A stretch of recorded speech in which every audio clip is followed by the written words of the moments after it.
कैसे हैं दोस्तों? उम्मीद करता हूँ कि आप सभी लोग स्वस्थ होंगे और आपकी पढ़ाई भी सही ढंग से चल रही होगी। आइए स्टार्ट करते हैं अपने स्टडी के सिलसिले को।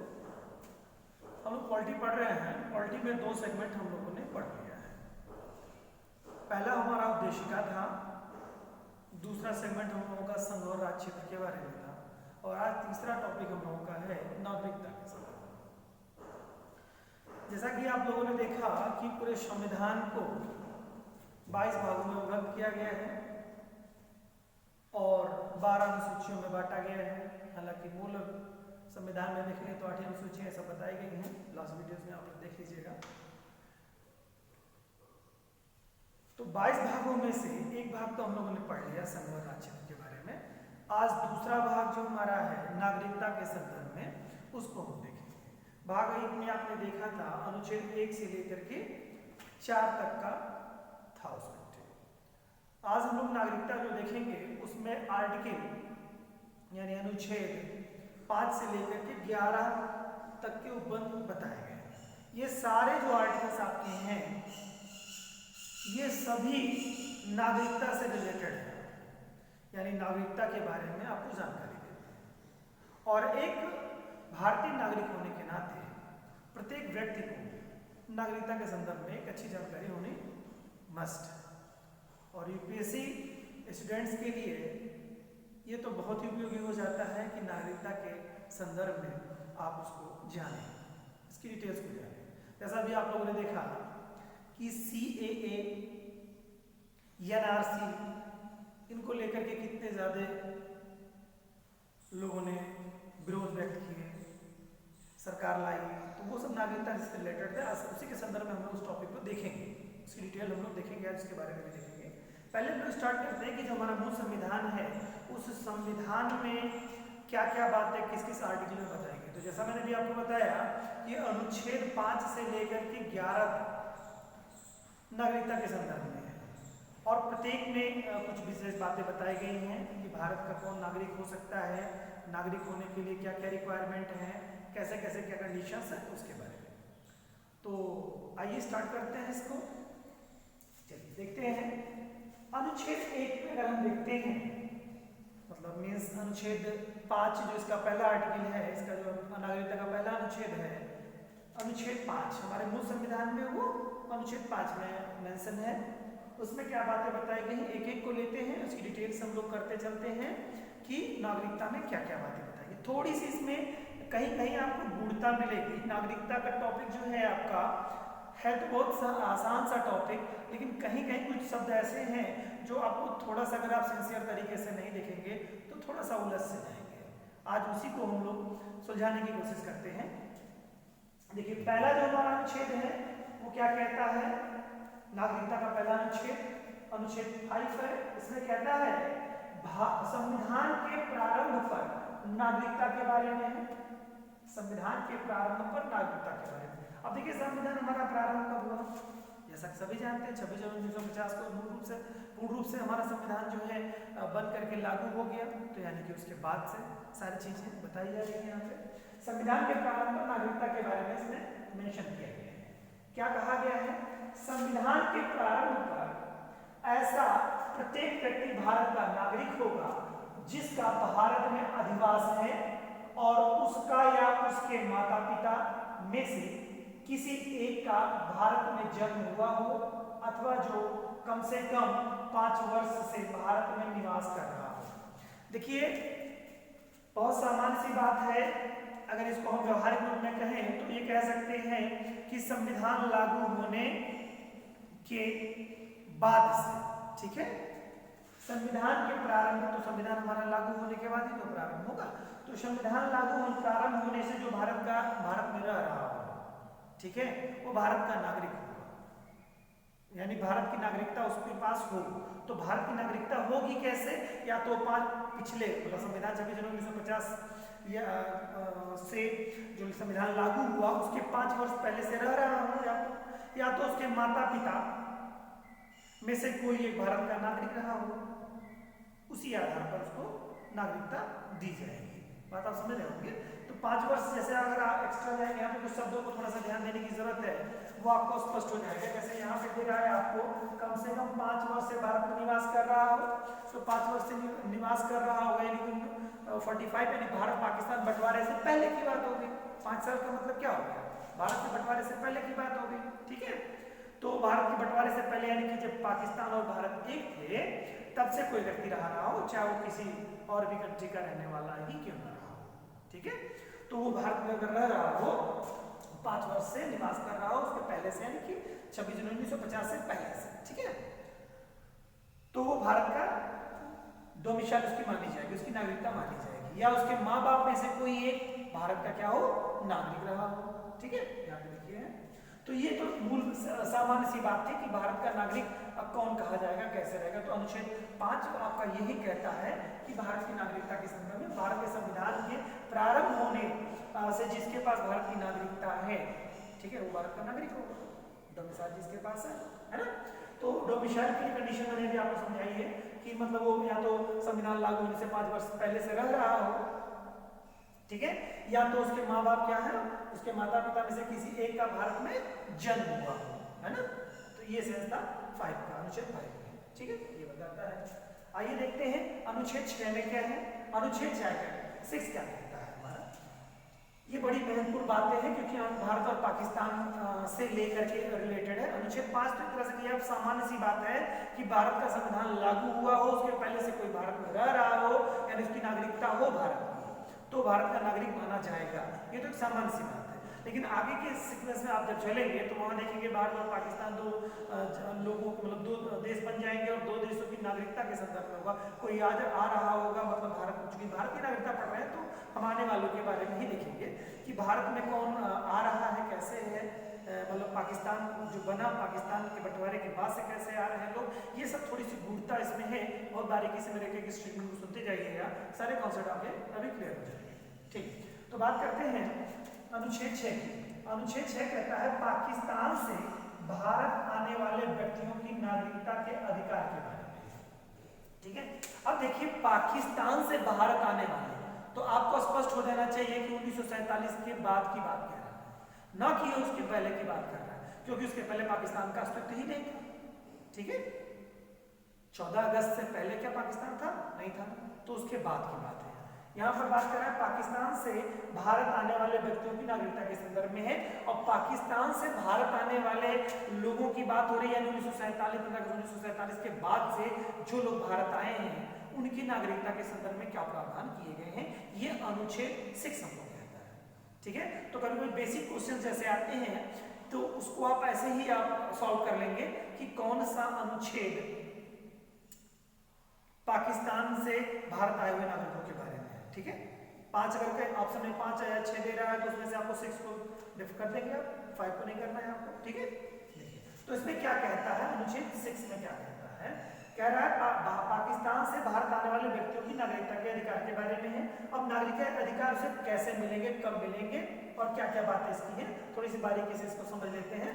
इसमें कह रहा है, कहते हैं कि प्रत्येक व्यक्ति भारत का नागरिक समझा जाएगा जिसके पितामह या पितामही, मातामह या मातामही में से किसी एक का अविभाजित भारत में जन्म हुआ हो, ठीक है।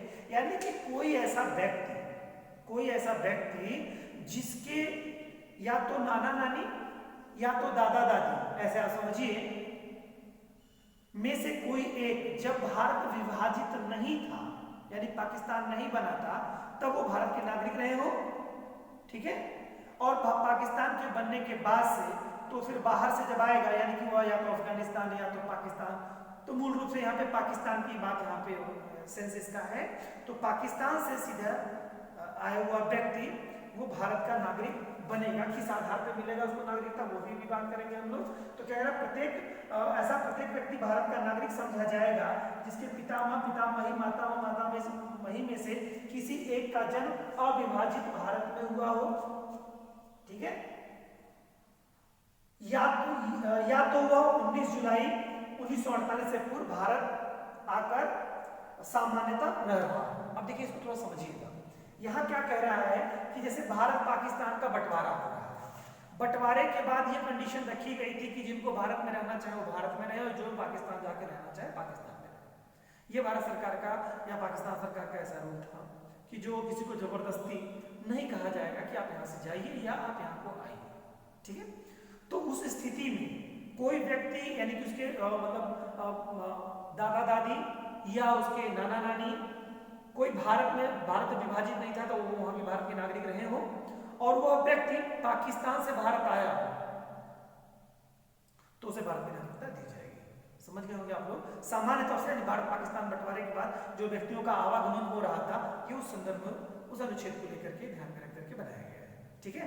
उसके साथ कंडीशन क्या जोड़ी गई है, 19 जुलाई 1948 से पूर्व भारत आकर रह गया, लेकिन वह व्यक्ति, ध्यान रखिएगा, भारत पाकिस्तान का तो बंटवारा हो गया, भारत पाकिस्तान बंटवारे के बाद कुछ लोग भारत आ रहे हैं, मतलब बंटवारा जो चूंकि आवागमन में समय लगता है, ठीक है, तो वो सरकार ने उसको ध्यान में रखते हुए इस आर्टिकल का मतलब उसमें जब बनाया गया था तो उस आर्टिकल में ध्यान रखा गया था कि जो आवागमन में कुछ टाइम लगेगा, एडजस्ट होने में समय लगेगा, इस नाते उस समय सीमा इसकी बढ़ा करके बताई गई है, इसमें संविधान लिखते समय ही कर दिया गया था। तो वो भारत के नागरिक हो जाएंगे, यानी कि आते ही भारत उनको अपनी नागरिकता जो भी उनके रूल्स हैं उसके आधार पर देगा। वो रूल्स क्या है आगे चलते हुए हम लोग चर्चा करेंगे उसके बारे में। तो वो आकर के यहाँ पर भारत के नागरिक, लेकिन कंडीशन ये है कि देखिए भारत पाकिस्तान जब बट गया था, ठीक है, विभाजित हो गया था, तो एक तिथि है 19 जुलाई 1948, काफी इंपॉर्टेंट तिथि है। इस तिथि के आधार पर भारत सरकार और पाकिस्तान सरकार एक ऐसे एक तरह से कहिए आदेश पत्र जारी कर देती थी। उस आदेश पत्र में यह था कि कोई भी भारतीय नागरिक पाकिस्तान जा सकता है और पाकिस्तानी नागरिक भारत आ सकता है, ठीक है। तो इसमें आवागमन, जो भारत में आवागमन या पाकिस्तान में आवागमन, भारत पाकिस्तान के नागरिकों का एक दूसरे के कंट्री में आवागमन भारत सरकार या पाकिस्तान सरकार की परमिशन के आधार पर जो दिया गया है वो तिथि थी 19 जुलाई 1948। उसके पहले बंटवारे के बाद से कोई आवागमन की कोई स्थिति नहीं थी, मतलब उसके लिए परमिशन नहीं थी, वही लोग विस्थापित होने वाले लोग ही आ जा रहे थे, बाकी कोई परमिशन नहीं थी लीगली कि आप आइए। जैसे कहने का मतलब मान लो भारतीय में और हम चाहे पाकिस्तान घूमने जाना चाह रहे हैं और या हमने अपने किसी रिलेटिव से मिलने जाना चाह रहे हैं, तो उस समय ये 19 जुलाई 1948 से पहले ऐसा सिस्टम नहीं था, ठीक है। यानी आवागमन की जो मतलब जो शुरुआत हुई है वो 19 जुलाई 1948। ये तिथि बहुत ही महत्वपूर्ण तिथि, आगे के आर्टिकल्स में इसका काम पड़ेगा, तो इस तिथि को ध्यान में रखिएगा। तो ये कंडीशन 19 जुलाई 1948 से पहले वो व्यक्ति आ चुका है, तभी वो अनुच्छेद 6 के तहत भारत की नागरिकता का अधिकारी हो सकता है, ठीक है।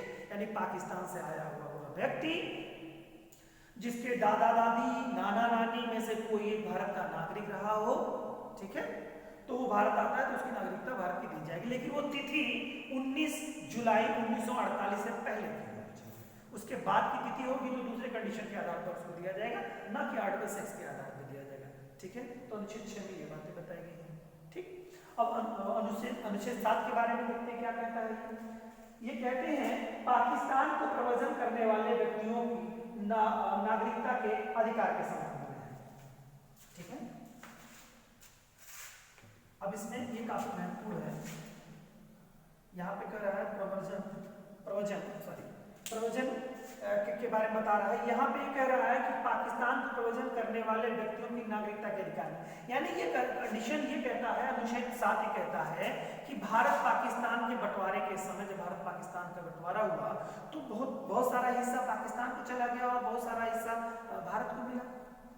तो जो हिस्सा मान लो वर्तमान समय में भारत, चूंकि भारत से ही सारे पाकिस्तान का निर्माण जो है भारत से ही हुआ, तो जब भारत से पाकिस्तान का निर्माण हुआ तो बहुत सारा हिस्सा भारत का पाकिस्तान में डेफिनेटली चला गया होगा। तो जो हिस्सा पाकिस्तान में चला गया उसके जो नागरिक होंगे वो भारत के नागरिक नहीं रह जाएंगे क्योंकि वो पाकिस्तान हो गया।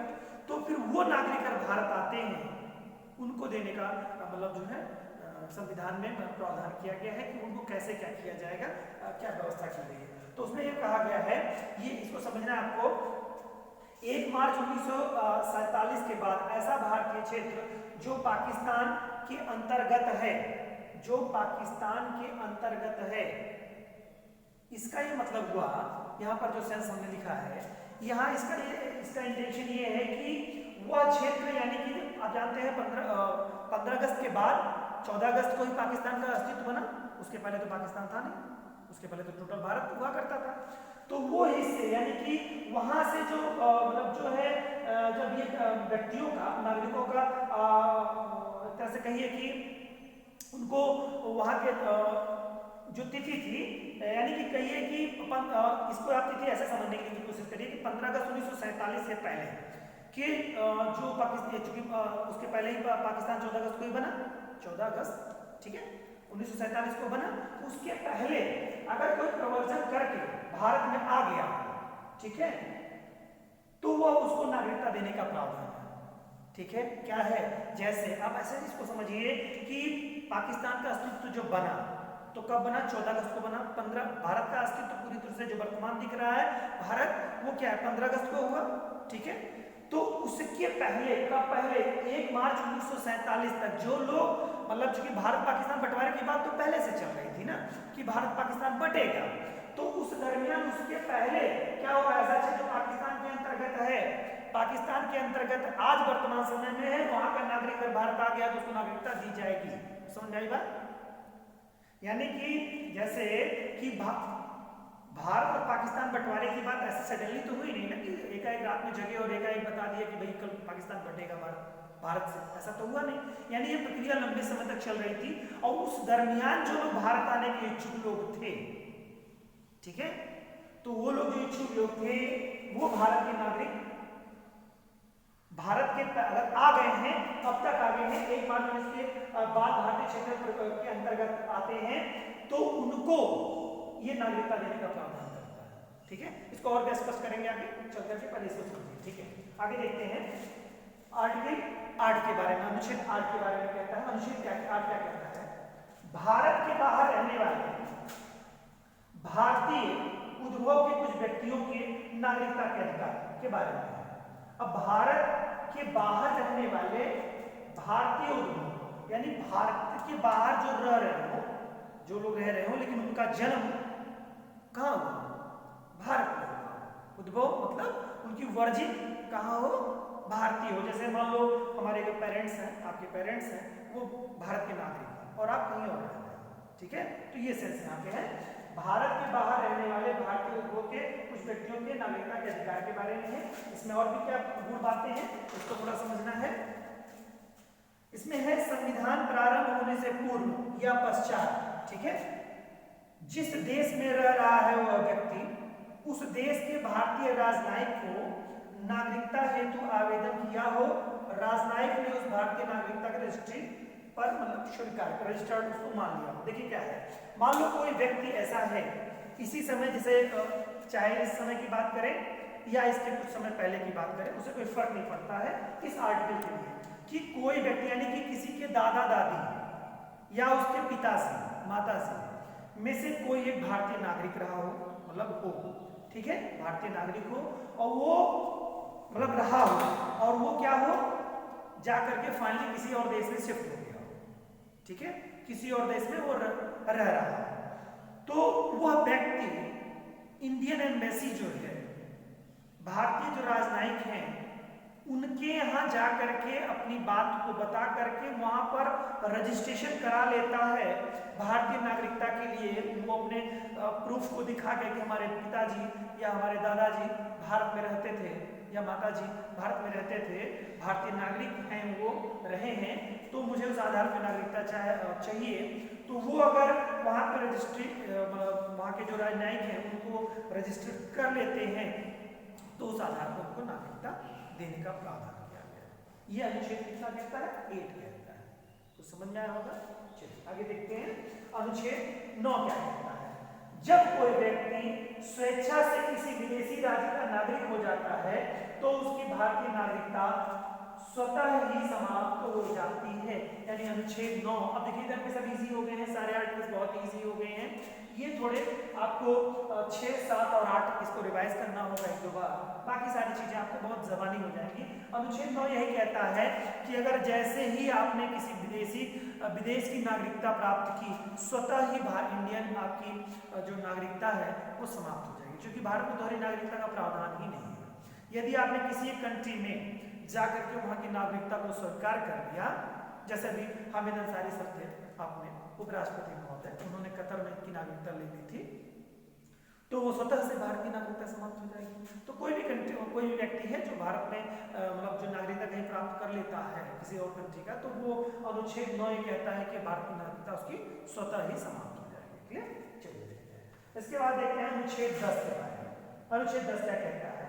किसी व्यक्ति की नागरिकता विधि के उपबंधों के अधीन सिर्फ संसदीय विधि द्वारा ही दी जा सकती है, किसी अन्य प्रकार से नहीं दी जा सकती। यानी कि अगर किसी को भारत के कोई नागरिक है, उसकी नागरिकता छीननी है, तो ऐसे ही कोई स्वेच्छा से नहीं छीन सकता कि हमारी मर्जी कह रही है और आपकी नागरिकता छीन ले। उसके लिए कानून बनाना, कानून जो है या जो कानून आगे चल करके जरूरत पड़ने पे बनाए जाएंगे, उनके तहत ही नागरिकता किसी की छीनी जा सकती है, ना कि किसी की स्वेच्छा के आधार पर किसी की नागरिकता ली जा सकती है। यानी कि ऐसे ही किसी की नागरिकता को वंचित नहीं किया जा सकता है।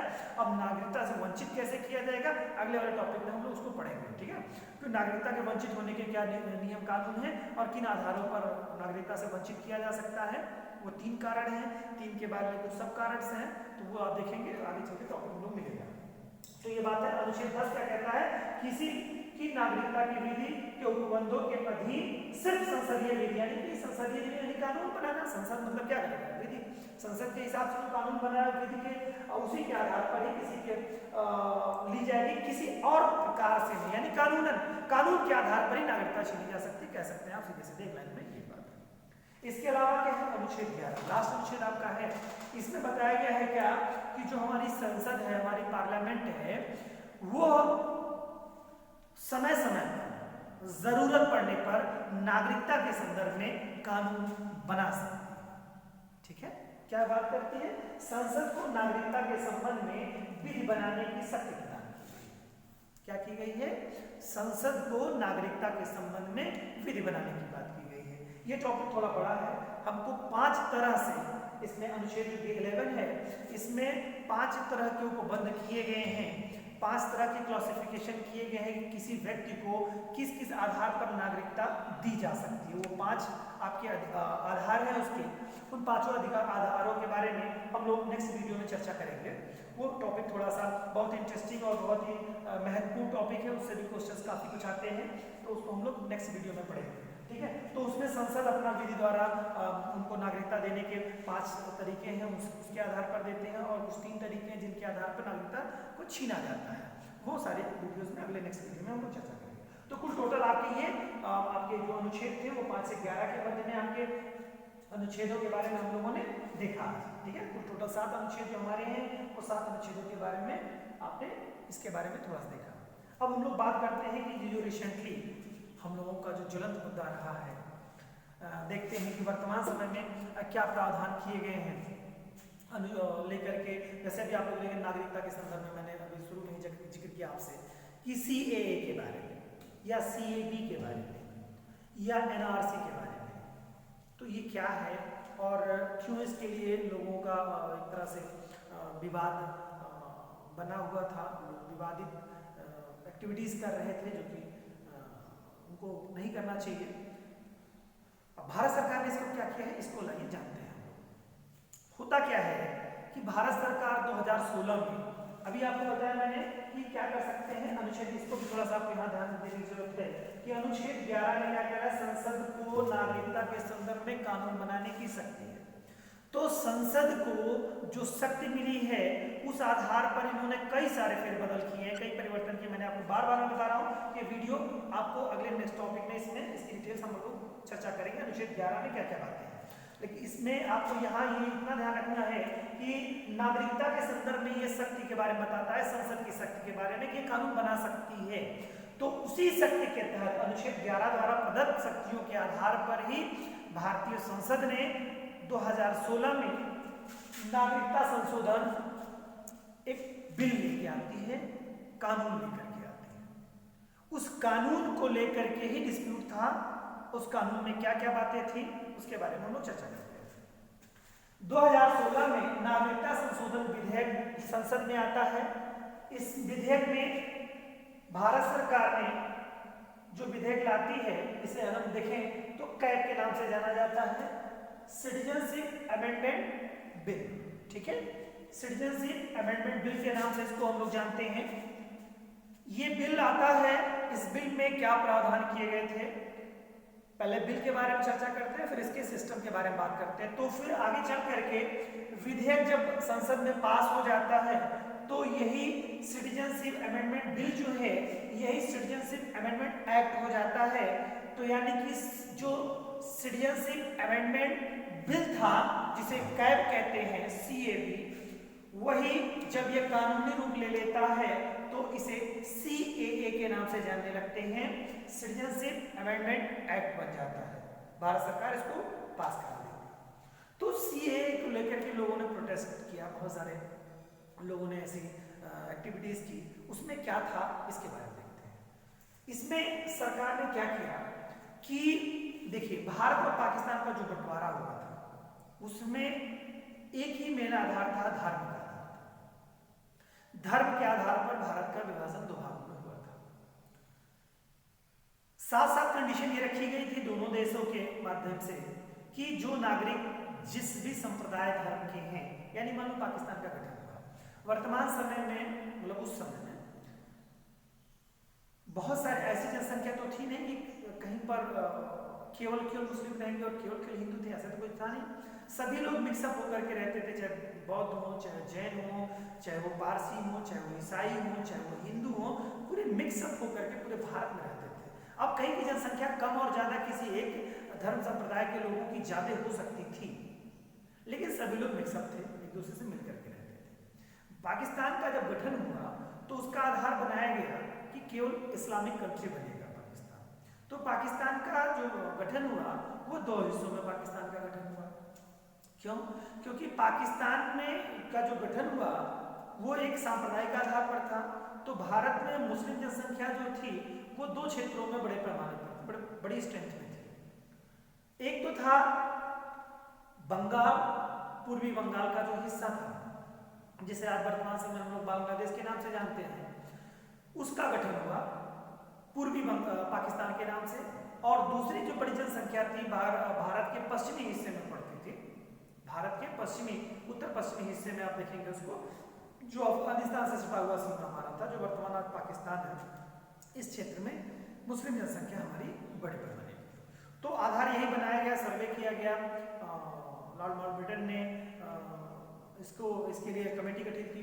कमेटी ने अपनी सिफारिशें दी और उन्होंने कहा कि पाकिस्तान के 2 हिस्से किए जाएं, मतलब 2 हिस्सों में इनको जनसंख्या है और दोनों को अगर इधर से उधर, यानी बंगाल के लोगों को पाकिस्तान लाएंगे, पाकिस्तान के लोगों को बंगाल ले जाएंगे उस वाले हिस्से में, तो बहुत ज़्यादा अफरा तफरी की स्थिति बनेगी और ये संभव नहीं। तो सारे 2 हिस्से बना दिए जाते हैं। तो 2 हिस्से बना दिए गए थे, पाकिस्तान का पूर्वी पाकिस्तान बना और एक पश्चिमी पाकिस्तान के नाम से बना। आज जो देखते हैं 1978-72 के युद्ध के बाद में हम लोग देखते हैं कि आज जो पूर्वी पाकिस्तान था वही आज वर्तमान समय में बांग्लादेश हमारा है। ठीक है, तो ये कहानी ये थी कि पूरी तरह से भारत जो था और पाकिस्तान जो था, वो दोनों कंट्रीज ने ये कंडीशन, जब बंटवारा हुआ तो ये कंडीशन नहीं रखी गई कि बाकी और कमेटी बना तो दिया गया पाकिस्तान को कि मुस्लिम आबादी, यहाँ मुस्लिम जनसंख्या रहेगी, मुस्लिम राष्ट्र रहेगा, ये तो हो गया, लेकिन वहां पर भी कंडीशन नहीं की गई कि वहां के जो सिख हैं, वहां के जो ईसाई हैं, वहां के जो बौद्ध हैं, वहां के जो जैनी हैं, वहां के जो हिंदू हैं, वो वहां से चले जाएं, ऐसा नहीं कहा गया। तो बहुत सारे लोग वहां पर रहने लगे। ये स्थिति बांग्लादेश और पाकिस्तान की थी। बहुत सारे लोग, चूंकि उस समय जो आज वर्तमान पाकिस्तान है उसकी सीमा से लगा अफगानिस्तान है, वहां पर भी बहुत सारे ऐसे ही थे। चूंकि आपने देखा होगा कि अभी जो अमेरिका जो जितने भी हमले हो रहे हैं वहाँ पे के हमले, वहाँ के जो नागरिकों पे तालिबानी आतंकियों के मध्य में जो मतभेद चल रहे थे, तो वहाँ पे आपने देखा बहुत सारे बौद्ध स्मारकों के, बौद्ध की बड़ी बड़ी मूर्तियों के बारे में, बौद्ध मठों के बारे में वहाँ पे आप लोगों ने टीवी में चर्चाएं सुनी होंगी।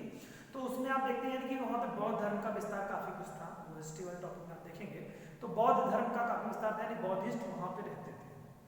तो उन कंट्रीज में बौद्धिस्ट और भी बहुत सारे संप्रदाय के लोग, जैनी भी और भी सिख, ईसाई, तमाम सारे लोग वहाँ रहते थे। तो इन 3 कंट्रीज के बारे में, अफगानिस्तान, पाकिस्तान और वर्तमान समय में बांग्लादेश जो पूर्वी पाकिस्तान था, इन 3 कंट्रीज में कंडीशन ये रखी गई थी कि कोई भी संप्रदाय का व्यक्ति कहीं भी रह सकता है। भारत में भी कंडीशन रखी गई थी कि भारत ने ये नहीं कहा कि सारे मुस्लिम भाई यहाँ से चले जाएं, उन्होंने ये कहा कि जो लोग जाना चाहते हैं पाकिस्तान में वो जा सकते हैं और जो रहना चाहते हैं वो पूरी तरह से रह सकते हैं, इसमें कोई भारत सरकार का कोई दबाव नहीं रहेगा। तो ये कंडीशन बन गई, सभी लोग वहाँ रहने लगे। पाकिस्तान में और भी जो मैंने बताया, जो 6 जातियों के बारे में, 6 संप्रदायों के बारे में मैंने बताया। पहला संप्रदाय था हिंदू था, सिख था, ईसाई था, जैन था, पारसी था, बौद्ध था। ये जो आपके 6 कम्युनिटीज है, ये जो टोटल थे, ये लोग भी वहां रहने लगे। समय के साथ साथ तो कुछ ऐसी स्थितियां बनी कि सामंजस्य न बन पाने के कारण या किन्हीं परिस्थितिजन्य कोई कारणों से, जैसे परिस्थितिजन्य कार्यों का मतलब यह है कि वहां पर धार्मिक उनके साथ भेदभाव किया गया, जैसे पाकिस्तान, अफगानिस्तान या बांग्लादेश में वे 6 जातियां,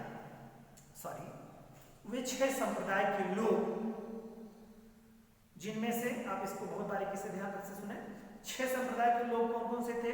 हिंदू था, सिख थे, बौद्ध थे, जैनी थे, पारसी थे और ईसाई। ये 6। अगर इन 3 कंट्रीज से भारत आते हैं और इनको इनके भारत आने का जो आधार है वहां पर धार्मिक प्रताड़ना है, यानी धार्मिक प्रताड़ना के आधार पर उनको परेशान किया गया वहां पर, या उनको वहां की अच्छी सी नागरिकता नहीं दी गई और उनको वहां पर नहीं रहने दिया गया, वो भाग करके भारत चले आए, उनको भारत सरकार नागरिकता देने का प्रावधान करती है अपने नागरिकता संशोधन कानून के तहत। ये प्रावधान करती है कि इन 6 संप्रदाय के लोगों को भारत की नागरिकता दी जाएगी। समझ गए होंगे आप लोग?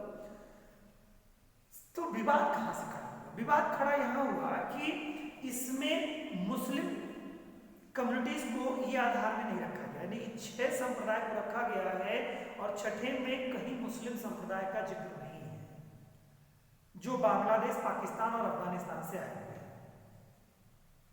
तो इस पर लोगों का विरोध सिर्फ इसी मुद्दे को लेकर के था कि क्यों ऐसा क्यों किया गया, जब भारत एक धर्मनिरपेक्ष राष्ट्र है तो ऐसा क्यों किया गया कि उनकी नागरिकता उनको क्यों नहीं दी जा रही है उस आधार पर। यह डिस्प्यूट का कारण था। भारत सरकार का तर्क है कि भी धार्मिक प्रताड़ना अल्पसंख्यकों को ही मिली है वहां पर, ना कि वहां पर जो बहुसंख्यक लोग हैं उनको, यानी कि वहां पे जो कि इस्लामिक कंट्री के आधार पर पाकिस्तान का या बांग्लादेश का, आप कहिए वर्तमान समय बांग्लादेश कहिए, कि उसका गठन उसी के आधार पर हुआ, तो उनके साथ धार्मिक प्रताड़ना नहीं होगी, कोई और प्रताड़ना हो सकती है।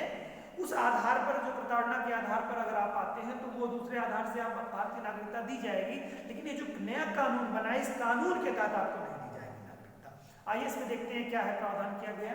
इसमें यह बताया गया है कि 31 दिसंबर 2014 से पहले, ध्यान से तिथि याद रखिएगा, 31 दिसंबर 2014 से पहले वे सभी लोग जो भारत में आ चुके हैं, ये 6 संप्रदाय के लोग, उन्हें ही भारत की नागरिकता देने का प्रावधान किया गया है। उनको नागरिकता जो देने का प्रावधान आपका किया गया है वो आपका देशीकरण के तहत नागरिकता देने का प्रावधान किया गया है। ये थोड़ा सा ध्यान रखिएगा। यहाँ पर नागरिकता का देने का प्रावधान, यहाँ पर जब हम लोग आर्टिकल 11 पढ़ेंगे तो आर्टिकल 11 में 5 तरह की नागरिकता के प्रावधान के बारे में बताया गया है, ठीक है। जन्म के आधार पर, देशीकरण के आधार पर, पंजीकरण के आधार पर, ये तमाम सारी चीजें हम लोग आगे देखेंगे। तो उसमें से देशीकरण के आधार पर नागरिकता, तो एग्जाम में क्वेश्चन सब पूछा है, आगे पूछ भी सकता है, संभावना इसकी है कि नागरिकता में जो सरकार CA लाई है, सिटीजनशिप अमेंडमेंट एक्ट जो लेके आई है, इसमें जो नागरिकता दी जा रही है इन 3 कंट्रीज से, अफगानिस्तान, पाकिस्तान और बांग्लादेश से हुए आए 6 संप्रदाय के लोगों को किसके तहत दी जा रही है, तो आप देखेंगे देशीकरण की तहत इसको नागरिकता प्रदान की जा रही है। क्लियर? तो इनको नागरिकता देने का प्रावधान किया गया है, समझ गए होंगे आप लोग। इसी को लेकर के लोगों में और भारत सरकार के बीच में थोड़ी सी नासमझी के कारण से तकरार बनी हुई थी लोगों की। भारत सरकार ने उसको स्पष्ट करने का भरसक प्रयास किया, विवाद भी शांत हो गया है। तो ये पूरी बात थी, आपको इसको अच्छी तरीके से जानना चाहिए। ये था दूसरा, एक तो CA का मुद्दा था जो ज्वलंत मुद्दा था, ठीक है, और दूसरा जो सबसे जबरदस्त ज्वलंत मुद्दा रहा वो NRC का मुद्दा रहा, national register of citizenship, NRC का मुद्दा। NRC क्या है? देखिए दोनों में बड़ा कोरिलेशन है, इसको बहुत बारीकी से समझिएगा। सीएए उन भारतीयों को जो पाकिस्तान के गठन के बाद पाकिस्तान में ही रह गए थे। मैं भारत क्यों कह रहा हूं, क्योंकि भारत पहले पाकिस्तान में भारत था, इस नाते मैंने भारत का ध्वज इसमें किया। वे लोग जो पाकिस्तान में ही रह गए पाकिस्तान के गठन के पहले बाद, तो वो लोग वहां पे धार्मिक प्रताड़ना के आधार पर भारत आए, तो उनको भारत सरकार कह रही नागरिकता हम दे देंगे। या जो लोग चले गए थे यहाँ से, उनको भी नहीं रहने दिया गया, कुछ इस तरह से धार्मिक को परेशानी आई, तो वो लोग जो चले गए उनको नागरिकता देने के बारे में बात कर रहे हैं। यानी कि सीएए सिटीजनशिप अमेंडमेंट एक्ट जो है वो नागरिकता देने के बारे में किसको, उन लोगों को जो अल्पसंख्यक प्रवासी भारतीय हैं। ये भी ध्यान रखिएगा, अल्पसंख्यक प्रवासी भारतीय, क्योंकि वहां पर ये जो 4-6 धर्म के लोग हैं वो अल्पसंख्यक हैं, बहुसंख्यक वहां पे मुस्लिम कम्युनिटी है। तो एक अल्पसंख्यकों को देने की बात कर रही है। यहाँ पर भी आप देखिए मैंने इसमें मेंशन किया है, यहाँ पर देखिए प्रताड़ित अल्पसंख्यक प्रवासियों, तो प्रताड़ित अल्पसंख्यक यानी कि जैसे यहाँ पर भारत में मुस्लिम कम्युनिटी अल्पसंख्यक मानी जाती है, उसी तरह से ये जो 6 कम्युनिटीज हैं ये भी पाकिस्तान में, बांग्लादेश में, अफगानिस्तान में अल्पसंख्यक है। तो उन अल्पसंख्यकों को देने की बात कर रहा है, जबकि वहां ये बात भारत के अल्पसंख्यकों की बात नहीं कर रहा है, ये उस कंट्री में जिन 3 कंट्रीज हैं उनके अल्पसंख्यकों की बात कर रहा है। ये वहां पर चूंकि अल्पसंख्यक है तो साथ ही इनको अल्पसंख्यक कहा गया, इन 6 कम्युनिटीज को उनको देने की बात, यानी कि सीएए नागरिकता देने से रिलेटेड है। समझ गए होंगे आप लोग, इन 3 कंट्री के नागरिकों को नागरिकता देने के बारे में बात कर रहा है। वहीं पर हम बात करते हैं एनआरसी के, नेशनल रजिस्टर ऑफ सिटीजनशिप के बारे में। यह नागरिकता देने नहीं, नागरिकता एक तरह से कहिए छीनने का सिस्टम है। कैसे? इसमें सिस्टम ये है कि आप जानते हैं जब बांग्लादेश का गठन हुआ, बांग्लादेश जो बना वो पहले पूर्वी पाकिस्तान था। हुआ ये कि 1971-72 की स्थिति में जब भारत पाकिस्तान युद्ध हुआ, उसके पहले कुछ ऐसे स्थितियां क्रिएट हुई, कुछ ऐसे कंडीशन हुए कि पूर्वी पाकिस्तान और पश्चिमी पाकिस्तान में तनाव की स्थिति। कभी इस पर चर्चा हम लोग विशद रूप से करेंगे क्या कारण है। आज आप संक्षेप में जाने कि व्यक्तिगत रूप से कुछ मतभेद होने के कारण से दोनों गवर्नमेंट्स के बीच में तनाव, वहां पर संघर्ष की स्थिति बांग्लादेश में उत्पन्न हो गई, यानी पूर्वी पाकिस्तान में। तो बहुत सारे लोग बांग्लादेश को छोड़ करके भाग आए भारत में, और भारत में 2 पड़ोसी बड़े राज्य थे उस समय, असम था और पश्चिम बंगाल हमारा था। इसमें बड़ी संख्या में बांग्लादेशी, जो वर्तमान बांग्लादेश है यानी पूर्वी पाकिस्तान के, बहुत सारे लोग आकर के बस गए। अब आप समझिएगा, बहुत सारे लोग आकर के बस गए तो किस कम्युनिटी के रहे होंगे? डेफिनेटली उस राज्य पूर्वी पाकिस्तान का जो गठन हुआ था मुस्लिम कम्युनिटी के आधार पे था। तो वो लोग क्या करके आकर के यहाँ पर बस गए थे। उनकी पहचान करके उनको इंडिकेट करना और उनको वहां जाने के लिए, या उनको भारत की जो नागरिक है उनको उनसे उनको विभेद करने के लिए, और भारत सरकार भारत के नागरिकों का जो हक होता है वो लोग प्राप्त कर रहे हैं, ये न होने पाए, ऐसा भारत सरकार ने एनआरसी का मुद्दा एक रूप से कहिए कि संभवतः लाया, ये शायद प्रयास किया उसमें लाने का। उसके पीछे का मोटिव ये था कि जैसे ये लोग आकर के वहां पे बस गए, कहाँ पे? असम वाले क्षेत्र में और पश्चिम बंगाल वाले क्षेत्र में, तो बड़ी संख्या में आ गए। और जब आएगी जनसंख्या बड़े पैमाने पर, तो यहाँ की जो लोकल जनसंख्या है वो चाहे किसी कम्युनिटी की हो, किसी संप्रदाय की हो, उनके हितों को प्रभावित करेंगे लोग। उनके अंदर राष्ट्रवाद की साथ प्रेम भावना इतनी ना हो। भारत निश्चित तौर से जो भारत का नहीं रहने वाला है वो भारत के प्रति क्यों प्रेम रखेगा?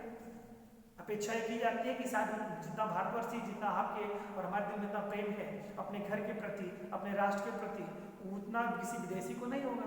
तो वो नागरिक आते हैं, एक आधार की तो ये है। दूसरा आधार आप इसको बड़े पैमाने पर समझें कि आने पर भारतीयों के हितों की अनदेखी होती है।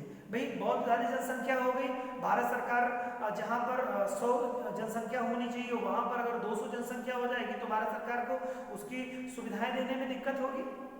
तो ये एक कारण था उसमें। और इसमें एनआरसी के मुद्दे में ये था कि 1971 से पहले, ये तिथि बहुत बारीकी से ध्यान रखिएगा, ये तिथि है 25 मार्च 1971।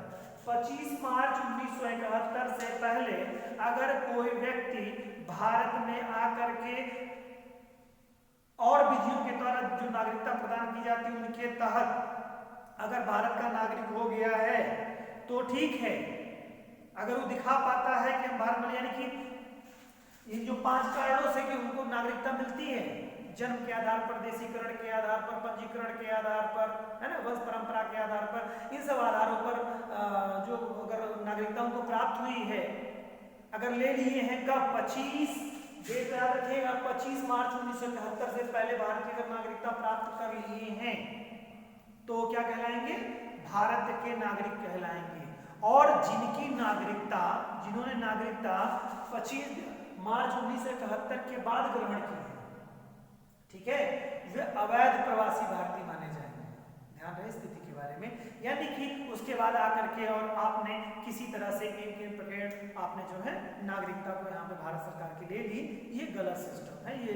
यानी कि उनका 1971 से पहले 23 मार्च 1971 से पहले कि आप भारत के नागरिक रहे हों, उसके बाद के लोगों को चिन्हित करने का भारत सरकार का ये एनआरसी का मुद्दा रहा है। मूल रूप से इसके बारे में यही बातें बताई गई, ठीक है। तो आप समझ गए होंगे आज एनआरसी क्या है। NRC national register of citizenship के बारे में है, जिसमें ये प्रावधान किया गया 25 मार्च 1971 से पहले कौन कौन से लोग भारत के नागरिक हैं, जो हैं उन्हीं को भारतीय माना जाएगा और जो नहीं है उन्हें भारतीय नहीं माना जाएगा, ऐसा प्रावधान था। ये केवल पहचान करने के लिए भारत सरकार ने अपना आधार बनाया था। अभी तक भारत सरकार ने ऐसा कुछ और उसके अलावा कुछ कार्य किया नहीं। तो आगे चल करके यही प्लान था संभवतः कि इसको आगे चल करके चिन्हित किया जाएगा, जो भारतीय उनके हितों की रक्षा की जा सके। एक आधार ये था। और सीए को तो मैंने बताया आपको कि दोनों का आने का आधार ये था कि इनको अल्पसंख्यकों को प्रताड़ना के आधार पर भारत सरकार देने की बात कर रही थी। लेकिन एक बात इसमें और भी आप थोड़ा सा समझने की कोशिश करिएगा, सीएए ये कहीं नहीं कहता है कि मुस्लिम कम्युनिटी को नागरिकता नहीं दी जाए, वो ये नहीं कहते हैं। सीएए सिर्फ इतना कहता है कि इन 6 संप्रदाय के लोगों को अगर धार्मिक, और ये 6 संप्रदाय के लोगों को तभी जब इनको वहां पर धार्मिक प्रताड़ना का ये प्रूफ दे पावे।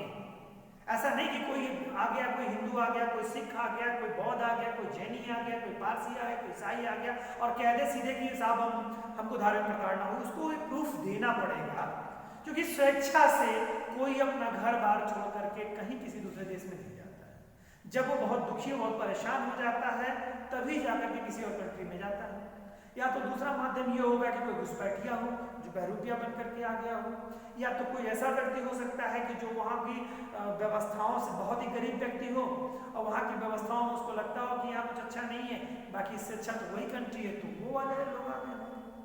और बाकी अगर कोई व्यक्ति जो समान रूप से संपन्न हो, वो कोई अपना देश छोड़ करके दूसरे देश में नहीं जाना चाहेगा, क्योंकि वहाँ पर वो नए देश में जा रहा है, वहाँ उसका कुछ नहीं है, वहाँ क्या उसको मिलेगा, यानी कि क्या मिलेगा क्या नहीं मिलेगा उसको कुछ नहीं पता। भारत सरकार कितनी सुविधाएं देगी उसको नहीं पता। कोई संपन्न व्यक्ति कभी डेफिनेटली छोड़ के नहीं आएगा, ये आपको समझना चाहिए। तो भारत सरकार ने ये कहा कि बाकी का कोई मुस्लिम कम्युनिटी का भी व्यक्ति है, अगर वो भारत आना चाहते हैं तो आए, तो सामान्य जो तरीके और हैं उन तरीकों के तहत आपको नागरिकता दी जाएगी। जैसे अदनान सामी को देखिए, और भी बहुत सारे ऐसे एक्टर्स हैं जो हमारे यहाँ आए और उन्होंने पंजीकरण अपना कराया, और जो उसका मानक है 11 साल 7 साल उसका अपना मानक को पूरा किया और रहे वो भारत में, फिर उसके तहत उनको नागरिकता दी गई। ये थोड़ा इजी बनाया गया है कि प्रताड़ित लोगों को बहुत लंबा समय ना हो।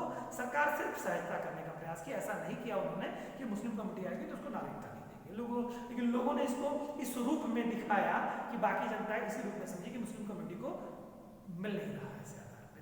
हाँ, ये अगर धार्मिक ये वाला केवल कानून नहीं पाए, बाकी और सामान्य तरीके से भारतीय नागरिकता प्राप्त कर सकते हैं। दोनों में अगर अंतर पूछता है कि सीएए वर्सेस एनआरसी क्या है, तो आप कह सकते हैं कि सीएए नागरिकता देने के बारे में है, प्रवासी अल्पसंख्यकों को भारत की नागरिकता देने के बारे में है।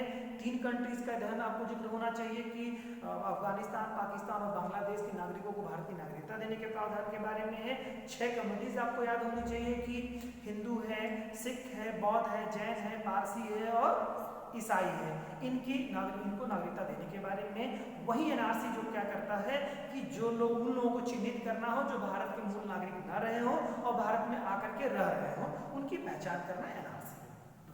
उम्मीद करता हूँ कि आपको समझ में आया होगा वीडियो। आगे अनुच्छेद जो 11 है, इसके बारे में भारतीय संसद के द्वारा कितने प्रकार के नागरिकता के बारे में प्रावधान किया गया, ये हम लोग नेक्स्ट वीडियो में। धन्यवाद।